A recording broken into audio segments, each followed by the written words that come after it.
The dart went through Baldur's chest. The god of light dropped dead in the middle of the laughter, killed by his own brother's hand, in front of the entire pantheon.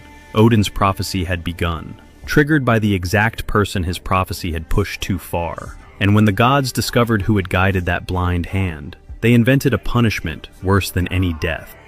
Loki ran. He hid on a mountain, in a house with 4 doors, watching every direction. By day, he turned into a salmon and hid beneath a waterfall. But Odin's high throne sees all 9 realms. The gods came.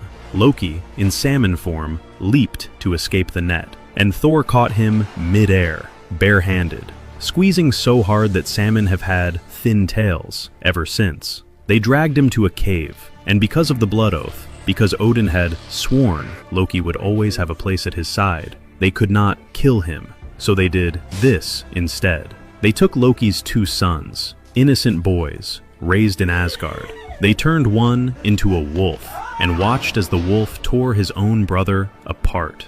Then they took the dead boy's intestines and used them as chains. They bound Loki to 3 stones in the dark, with the entrails of his own child hardened into iron around his wrists. Above his face, they fixed a serpent. Venom falls, drop by drop, onto his forehead. Not enough to kill, just enough to make every second an eternity.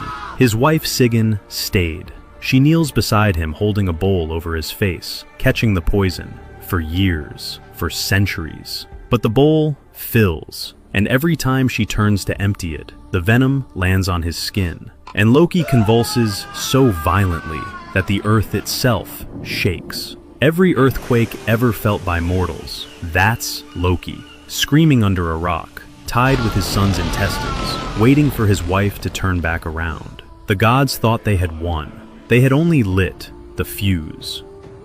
At the end of days, the chains break. Loki rises from the cave with centuries of venom in his eyes, and everything Odin feared comes for Asgard at once. Led by the family Asgard destroyed, Fenrir snaps his ribbon, jaws stretching from the earth to the sky.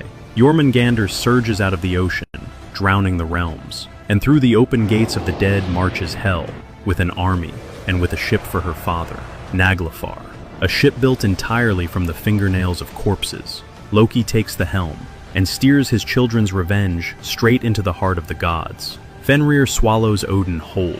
Jormungandr and Thor kill each other, and Loki finds the one opponent fate saved for him, Heimdall, the watchman of the gods, the one who had watched him his entire life. They kill each other.